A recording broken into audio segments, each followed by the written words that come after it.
ముఖ్యమైన వార్తలు షానున్నాయి అబ్బా. హెడ్లైన్ చూస్తే టక్క టక్క చెప్పుకుందాం. ఎంపీ ఎలక్షన్ల సుతా గెలుస్తారట పక్క. టికెట్లు ఇస్తానికి ఉంటదట ఓ లెక్క. మాజీ సీఎం అంటే జీర్ణమైతలేదట పబ్లిక్ కు. అర్థం కాకుంటుంది రామన్న లాజిక్.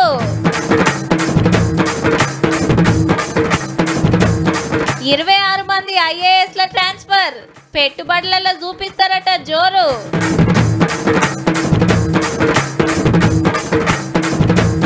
మూడు పార్టీలకు ఉన్నదట సీక్రెట్ దోస్తి. ఓట్ల తర్వాత కూడా లేదు క్లారిటీ.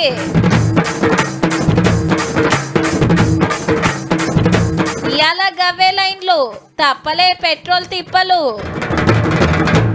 బరాబర్ నెల కిందట ఈ పాటికి ఎట్లుండే? పటాకులు కాల్చుడు, మిఠాయిలు వంచుడు, ఎగురుడు, దుంకుడు ఓ ధూమ్ ధామ్ ఉండే. 10 ఏళ్ళు కొట్లాడిన పార్టీ గెలిచి 30 రోజులైంది ఇయాల్టికి.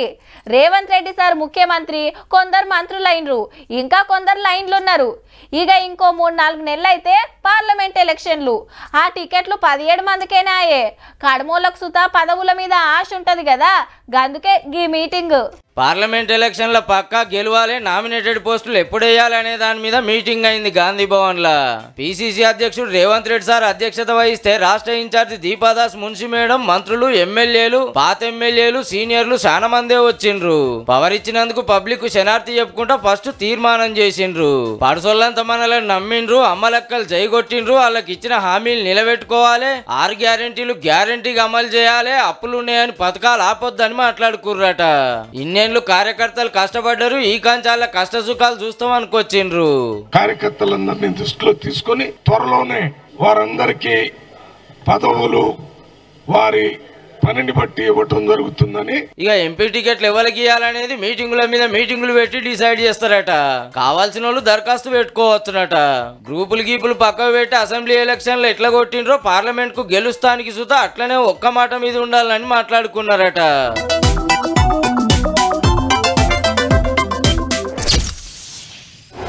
ఇండ్లు కట్టలేదనో, జాబులు ఇయ్యలేదనో, రేషన్ కార్డులు ఇయ్యలేదనో, పోడు పట్టాలు వంచలేదనో, స్కూళ్లు బంద్ చేసిండ్రనో, అవినీతి చేస్తుర్రనో, కుటుంబ పాలన పెరిగిందనో, 10 ఏళ్ళు ఏలింది సాలనో, ఇంకో పార్టీకి ఛాన్స్ ఇద్దామనో బీఆర్ఎస్ ను ఓడిచ్చి కాంగ్రెస్ కు పవర్ ఇచ్చిండ్రు అని అందరూ అనుకుంటుండ్రు. కానీ కారోళ్ళ లెక్కలు ఏరే ఉన్నాయి. యూట్యూబ్ ఛానల్ లేనందుకు, పబ్లిసిటీ చేసుకోనందుకు కన్ఫ్యూజన్ లో ఓటేసిండ్రని గమ్మతి మాట్లాడుతున్నారు. ఇయాల సుత గసంటి మాటలే. అసెంబ్లీ లాగమైన పార్లమెంట్ లో పతారా చూపియాలని మీటింగులు సురువు చేసింది BRS party. Adilabad MP seat కింద ఉండే ఎమ్మెల్యేలు, పాత ఎమ్మెల్యేలు, జడ్పీ చైర్మన్లు, మున్సిపల్ చైర్మన్లు, ముఖ్యమైన వాళ్ళు 400 మందిని ఆఫీస్ కు విలువనంపితే పొద్దుదాకా నడిచింది మీటింగ్. ఎమ్మెల్యే ఎలక్షన్లో ఎందుకు ఓడినాము, ఇప్పుడు ఎట్లా గెలవాలనే దాని మీద చర్చలు చేసిండ్రు. 6 తోటి ఒక కమిటీ కూడా వేసుకున్నారు. ఈడ 2 ఎమ్మెల్యేలే గెలిచిండ్రు. మళ్ళా పోతే గీతే మా ఎమ్మెల్యేకి ఓడిపోతాడేమో, కానీ కేసీఆర్ గారు ముఖ్యమంత్రిగా ఉండరు అని మేము కలలో కూడా అనుకోలేదు. జీర్ణించుకోలేకపోతున్నారనే మాట కూడా. తెలంగాణ గలం, తెలంగాణ బలం, తెలంగాణ దళం బీఆర్ఎస్. అసలు లాపర్వా చేయొద్దు, ఇప్పటికాంచెలే పని చాలు చేయాలని డిసైడ్ చేసిరట పార్టీ పెద్దలు.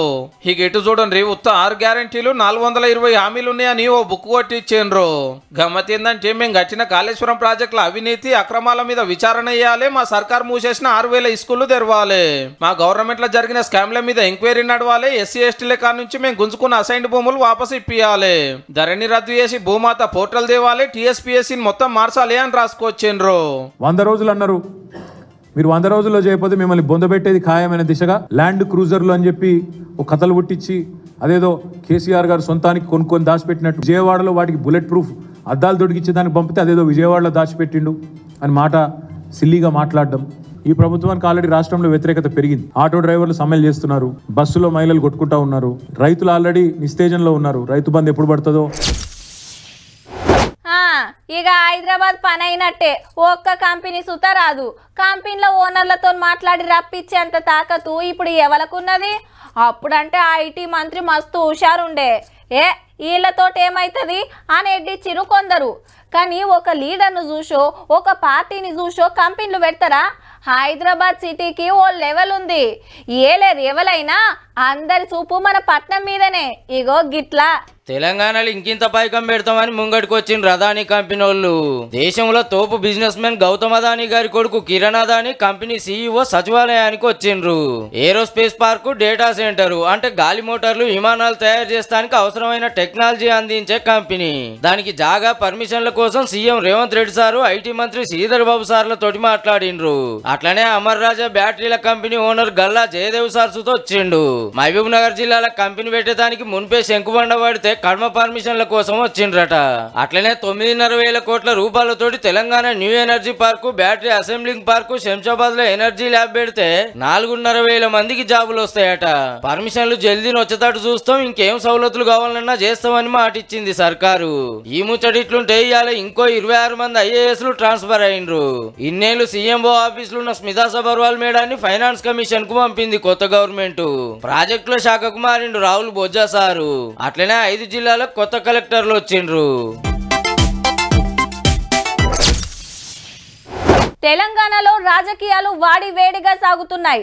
అసెంబ్లీ ఎన్నికల సమరం ముగిసిన త్వరలో పార్లమెంట్ ఎలక్షన్లు వస్తుండటంతో ఇప్పటి నుంచే వ్యూహ ప్రతివ్యూహాలు పన్నుతున్నారు. పథకాలు, ప్రచారాలు ఒకవైపు, దూషణలు మరోవైపు ఉండేలా కనిపిస్తోంది. అబ్బో, ఇంత సీరియస్ గా వార్త చెప్పలేం గానీ మీరే చూడు రబ్బా. నేను ఫామ్ హౌస్ లో ఉంటాను, నువ్వు ప్రగతి భవన్ లో ఉండు. నీ దగ్గరికి నేను రాను, నా దగ్గరికి నువ్వు రావద్దు. ఈ రెండు పార్టీలు ఎంఐఎం మధ్యవర్తిత్వంతో అవగాహనకు వచ్చారా? భారతీయ జనతా పార్టీ తెలంగాణ శాఖ నడిపేది టిఆర్ఎస్ పార్టీ. ఇదంతా అండర్స్టాండింగ్ అనేది ప్రజలకు అర్థమైతలేదా? ఇద్దరు కలిసి తెలంగాణకు అన్యాయం చేసి వారేవా ముద్దుగుంది పోరి 3 పార్టీల ముచ్చట. కాంగ్రెస్ బీఆర్ఎస్ ఒకటే అని బీజేపీ, లేలే బీజేపీ బీఆర్ఎస్ అల్లం బెల్లం అని కాంగ్రెస్, కాంగ్రెస్ బీజేపీ అత్కం పథకం అని బీఆర్ఎస్. ఎలక్షన్ల ముంగటి ఇదే మాట, ఎలక్షన్ టైములు ఇదే మాట, ఎలక్షన్లు ఒడిసినాక సూతి ఇదే మాట. మీరు అప్పుడు అట్లా చేసిండ్రు, మీరు ఇప్పుడు ఇట్లా చేసిండ్రు, మీరు దానికి సపోర్ట్ చేసిండ్రు, మీరు దీనికి జై కొట్టిండ్రు అని ఒకరికొకరు లంకె కలుపుతున్నారు. అంతేకాదు మూడిట్లా ఏ 2 పార్టీలు చూస్తే మాకు పలానా పార్టీతో దోస్తాను ఉందని అయితే చెప్తలేవు. ఎవరితోటి ఎవరికి ఫ్రెండ్షిప్ ఉన్నదో మీరు క్లారిటీ ఇవ్వకున్నా తెలంగాణ పబ్లిక్ అయితే ఫుల్ క్లారిటీ తోటి ఉన్నారు తీయూరి సార్లు. వామ్మో, రాత్రి ఏందా ట్రాఫిక్ జాము. ఏ రోడ్ ఎక్కినా కిలోమీటర్ల కమానం ఆగినాయి. తాంబేల లెక్క బండ్లు అంబాడుతుంటే తాతలు యాదకొచ్చింది అనుకో రాదుండ్రి. గంటల ఇంట్లో పడేటోళ్లకు 2 గంటల సుతా పట్టిందట. కొందరైతే అదురుకొని బండ్లు ఆఫీస్లో పడేసి మెట్రో రైలు ఎక్కిండ్రు రప్పున పోతామని. అవి సుతా జిబజిబా ఉన్నాయి. అంతా పెట్రోల్ పుణ్యమే మరి. ఆయిల్ ట్యాంకర్ డ్రైవర్ల సమ్మేమో గానీ పబ్లిక్ అయితే సాల్ అవుతుందబ్బా. ఇయ్యాల కూడా గవ్వే లైన్లు గేట్లు తీయక ముందే, బంకులు తెరవక ముందే ఊరుకొచ్చిండ్రు. హాల్చం అయితే దొరకదని ఆత్రం కొందరిది, ఫస్ట్ పోతో పని అయిపోతుందని తొందర కొందరిది. 5 గంటలకు వచ్చాం సార్. ఈ రోజన్నా కొద్ది తగ్గుతుందని మార్నింగ్ వచ్చాము. నిన్న నైట్ నుంచి ఇక్కడ వెయిట్ చేసాం కానీ దొరకలేదు. నేను ఇప్పుడు వచ్చి 1 అవర్ అవుతుంది. నేను నైట్ 4 అవర్స్ వెయిట్ చేసిన. 1 అవర్ నుంచి వెయిట్ చేస్తున్నాము. నిన్న నైట్ మొత్తం తిరిగాము, ఎక్కడ దొరకలేదు. ఏ ఆఫీస్ కు మెల్లకపోతావా, ముదాలు పెట్రోల్ కొట్టించుకున్నాకనే లెక్క అని లేచి సీదా ఇడికే వచ్చిండ్రు. నేనే ఫస్ట్ అని ఎవరు కాల్ అనుకున్నారు కానీ వచ్చే వరకు ఆల్రెడీ మంది బగ్గనే జమ అయ్యిండ్రు. బండ్లు ఇటు దిప్ప అటు దిప్ప అట్లా కొంత ఆల్చము. ఇబ్బంది అవుతుంది. 1 అవర్ పైన అయిపోయింది. మా ఆఫీస్ టైం కూడా అయిపోయింది. పెట్రోల్ గురించి లైన్ లో ఉండి కనీసం 1 గంట నుండి మేము ఇక్కడ లైన్ లో ఉన్నాము. ఇది ముందు నుండే జాగ్రత్త తీసుకోవాల్సింది ప్రభుత్వం. రేపటి కాంచెలు పెట్రోల్ బంకులు బంద్ ఉంటే బతుకు బండి గుంజుడు కష్టమని రాత్రి చాలా మంది ఈ బంకు కాంచెలు ఆ బంకు వెళ్ళి ఇంకో బంకు కాడికి తిరిగే వరకు ఉన్న సమరం వచ్చిందట. మణికొండ నుంచి అది కింగ్స్ విలాస్ వెళ్ళాలి సార్. పెట్రోల్ అయిపోయింది. ఇప్పుడు నిన్న ఈవినింగ్ 5 o'clock ఆటో ఆపుకొని ఉన్నాను. ట్రాఫిక్ లో నుంచి నెట్టుకుంటే ఇంటికి వచ్చాను. మళ్ళీ ఇప్పుడు ఏదో కొద్దిగా ప్రజెంట్ గా పంపు దాకా నన్ను వస్తాను. ఇంటి దగ్గర నుంచి మళ్ళీ బండి స్టార్ట్ చేసుకుని వచ్చాను. చాలా ఇబ్బంది ఉంది. కార్ ఇక్కడ ఆగిపోయిందండి. నిన్న నైట్ నుంచి వెహికల్స్ చాలా ఎక్కువ క్రౌడ్ ఉంది. కార్ అక్కడ పార్క్ చేసి నైట్ వెళ్ళి పడుకొని వచ్చి పెట్రోల్ తీసుకెళ్ళి పోయించాలి. ఓ కొడుకో, ఎందుకైనా మంచిది మళ్ళా సమ్మగిమ్మంటే ఎట్లా అని కొందరు ఫుల్ ట్యాంక్ కొట్టించారు. నేను 5 లీటర్ ఫుల్ ట్యాంక్ చేపించుకున్నాను. నేను ఫుల్ ట్యాంక్ తప్పదు మరి. ఇంకా పెట్రోల్ డీజిల్ తెచ్చే ట్యాంకర్లు రాయిపోతే దేశానికి ఆపదొచ్చినట్టు లెక్క. అగో గందుకే సమ్మెక్ సయ్యన్నోళ్లతో మాట్లాడి బంద్ చేపించారు సెంటర్ వాళ్ళు. ఇక ఎప్పటిలెక్కనే తిరుగుతున్నాయి. ఏ తిప్పలు లేనట్టే మనం కూడా ఆత్రం చేయవలసిన అవసరం లేదు. పెట్రోల్ బంక్ లో మాత్రం ఫుల్ స్టాక్ ఉంది. నేను మాత్రం మెయింటైన్ చేయటం జరుగుతుంది. ఇంకా కూడా ఇప్పుడు రాత్రి కూడా 20,000 లీటర్లు రావడం జరిగింది. ఇక ఎటు చూడండి, రాత్రి పెట్రోల్ దొరకక బండి పక్కకు పెట్టి గుర్రం ఎక్కిండు జొమాటో డెలివరీ బాయ్. ఏడనో గాదుల్లో మన హైదరాబాద్ చెంచల్గూడ ఏరియాలనే గుర్రాన్ని కిరాయికే తెచ్చిండో ఇంట్లోనే జాతున్నాడో గాని అన్న ఐడియాకు దునియా మొత్తం ఫిదా అవుతుంది అనుకో రాదుండ్రి. ఉపాయం ఉన్నాడు ఉపాసం ఉండడంటే ఇదే కావచ్చు.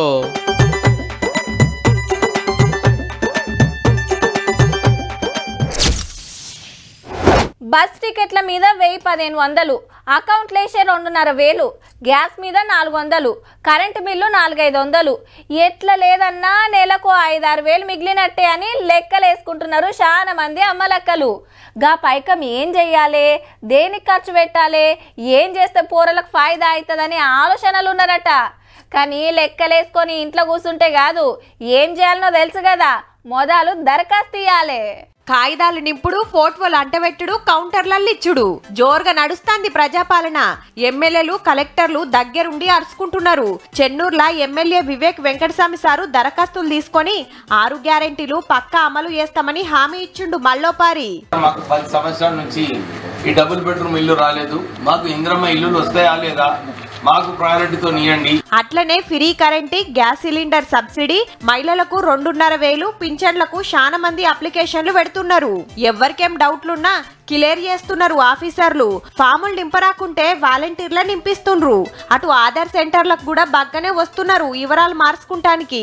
బస్సు ఫ్రీ అనేసి అన్నారు, దానికి తెలంగాణ ఉండాలి, వాళ్ళకి మాత్రమే టికెట్ ఇవ్వకుండా చేస్తున్నారు. మిగతా తెలంగాణ లేకుండా ఉంటే టికెట్ ఇస్తున్నారు. రీసెంట్లీ మ్యారీడ్ అయింది, హస్బెండ్ నేమ్ మీదకి చేంజ్ చేయించుకోవాలి అడ్రస్ మొత్తం. కానీ మందికి తెలియని ముచ్చట ఏంటంటే ఆధార్ కార్డ్ అట్లా వివరాలు మార్చుకునే అవసరం లేదు, నెంబర్ ఉంటే సరిపోతుంది. అంతా దాని మీకెళ్ళే నడుస్తుంది. 6 గ్యారెంటీల దరఖాస్తులకు ఇంకో 3 రోజులే టైం ఉంది. పెట్టనోళ్ళుంటే దబ్బున అప్లికేషన్ పెట్టురి మరి.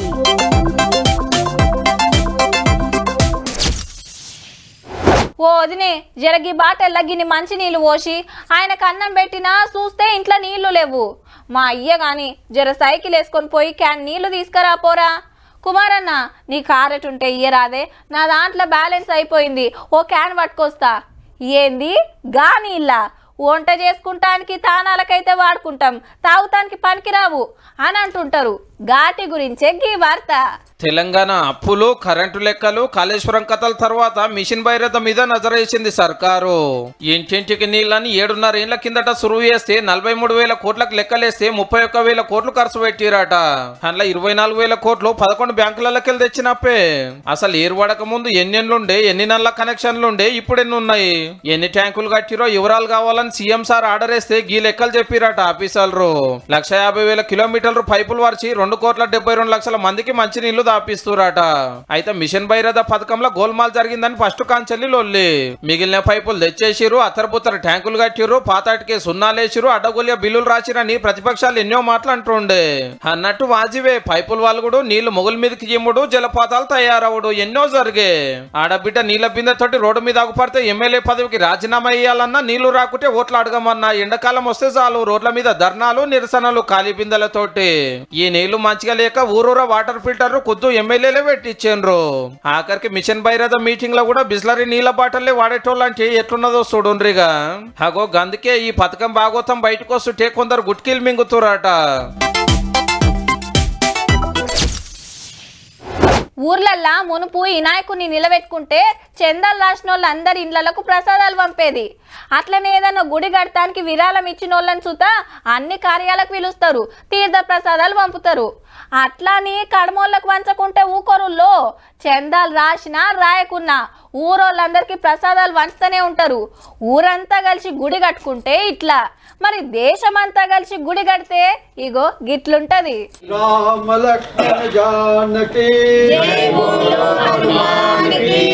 రైట్. అమ్మాయి ఇంట్లోకెళ్ళి పల్లెం పట్టుకొని రాగానే కలశంలోకెళ్ళి అత్యంతలు తీసి పల్లెంలో పోస్తే ఈసారి ఓ కరపత్రం పెట్టిండు పల్లెంలా.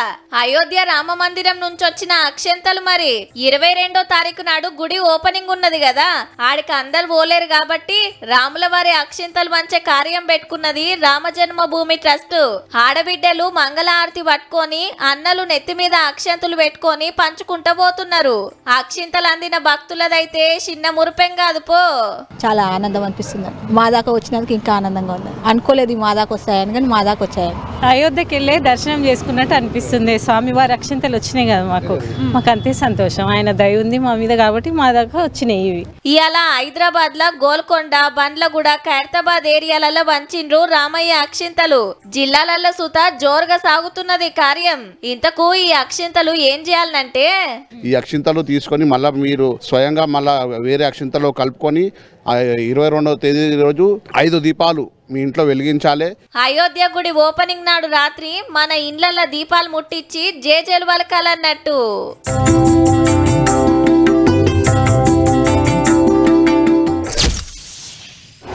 ఇయాల రేపు దొంగలు చాలా హుషారైండ్రుల్లో. ఏడ పడితే ఆడ, ఏది పడితే అది దోసుకుంటలేరు.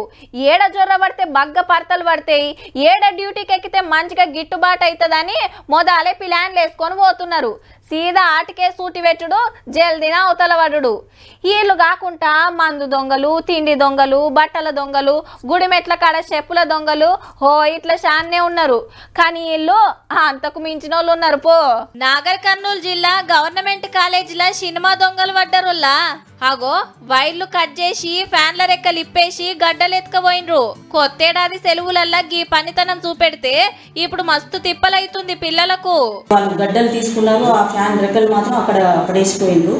దాదాపు 30-40 వేల ఫ్యాన్లు పోయి ఉంటాయి. ఇంతకు ఫ్యాన్ల గడ్డలు దొంగతనం ఎందుకో ఎరికేనా? సాలార్ సినిమా చూస్తానికి టికెట్లు కొనటానికి పైసలు లేక కాలేజీ సామాన్లకు సూటి పెట్టిరన్నట్టు. మేం కాదుల్లో కుద్దు దొంగలే రాసిండ్రు బోర్డు మీద. సినిమా కోసం గీ పని చేస్తున్నాం, మామూలని క్షమించుర్రి.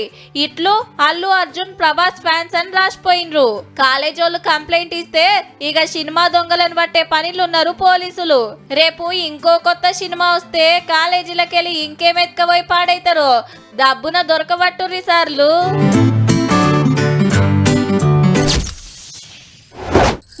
ఎక్కడ దబ్బా కొత్తేడాది సంబురంలా వైన్స్లు ఖాళీ చేసిండ్రనుకో రాదుండ్రి మనోళ్ళు. 3 రోజులలోనే ఏం తక్కువ 700 కోట్ల మాల్కతం చేసిండ్రంటే మామూలు ముచ్చట్నా మరి. ఇక తెగిన యాటలకు, కోసిన కోళ్ళకైతే లెక్కే లేదు. సుక్క ముక్క సంపుడు చంపిండ్రు. గీ తీళ్ళ తినుడు తాగుడు మనకాన్నే ఉన్నదో దేశమంతా ఇట్లనే ఉన్నదో తెలియదు కానీ ఇగో గిన్ల సుత మనమే తోపులమబ్బా. హైదరాబాద్ అంటే బిర్యానీ, బిర్యానీ అంటే భాగ్యనగరం. హౌ మళ్ళా 31st నాడు కేకుల కంటే ఎక్కువ బిర్యానీలే బగ్గా గుమ్మిండ్రు. ఆన్లైన్లా నిమిషానికి 1200 ఆర్డర్లు వచ్చినాయి అంటే చూడురి. కొత్తేడాది పేరు మీద కొన్ని గంటలనే 4,80,000 బిర్యానీలు ఆర్డర్ చేసిరట.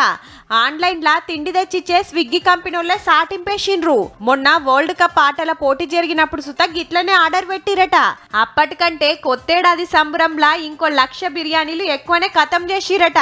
దేశమంతటా 4 ఆర్డర్లు వస్తే అండ్లా ఒకటి హైదరాబాద్కి వెళ్ళే వచ్చిందంటే మనోళ్ళ కాయిష్ అట్లుంటది. మళ్ళా 31st అంటే తాగుడు తినుడు, పొయ్యి ముట్టించి వండేంత తీర్వాటమున్నది. ఆన్లైన్లో ఆర్డర్ పెట్టాలంటే ఫస్ట్ కుతిగుంజేది బిర్యానీ మీదనే. Plate, full, family pack, jumbo pack, కావాల్సింది చూసుడు, ఆర్డర్ పెట్టుడు, కుమ్ముడు. ఎన్ని మాటలు తిన్నా మళ్ళా తినాలనిపిస్తుందాయే. ఆన్లైన్లోనే గిన్ని లక్షలంటే హోటళ్లకు పోయినోళ్ళు, పార్సల్ తెచ్చుకున్నోళ్ళ లెక్క చూస్తే అంతకు డబుల్ ఉండొచ్చు పక్క. ఇక చికెన్ దుకాణాలకేమన్నా తక్కువనా? 4.5 లక్షల చికెన్, 30,000 కిలోల మటన్ ఖతం చేసిండ్రు. హైదరాబాద్ వాళ్ళతోని అట్లుంటది మళ్ళా. చూసిండ్రు కదా, ఇక ఇయాల్టి తీన్మార్ వార్తలు ఉంటాం మళ్ళా. నమస్తే.